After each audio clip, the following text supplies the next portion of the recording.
चला आज आईने जी मोठी वांगी दिली आहे त्या मोठ्या वांग्याचं आपण भरीत करूया। इथे मी तेल लावून वांगी गॅसवरती भाजायला ठेवलेली आहेत।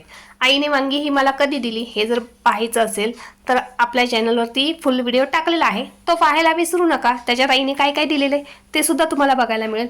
वांगी भाजलेली आहेत। आता ह्या वांग्याची वरची जी साल आहे ती सगळी काढून घेऊया आणि वांगी मॅश करूया। ही काटेरी वांगी आहेत। काटेरी वांगी ही चवीला खूप असतात आणि मुळात म्हणजे ही शेतातली वांगी आहेत, त्याच्यामुळे ती ताजी असल्यामुळे अजून चवदार आहेत। इथे मी तव्यामध्ये जिरे टाकलेले आहेत, लसूण कांदा टाकून छान मीठ टाकून भाजून घेतले। त्याच्यात टाकलेले एक बारीक टोमॅटो, 2 चमचे लाल तिखट आणि शेंगदाण्याचा कूट। भरतामध्ये जर शेंगदाण्याचा कूट असेल तर अजून भरीत छान लागतं।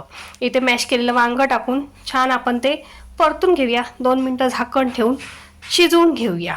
तर चला हे भरीत कसं वाटलं हे कमेंटमध्ये नक्की सांगा। भरीत आवडलं असेल तर चॅनलला सबस्क्राईब करा।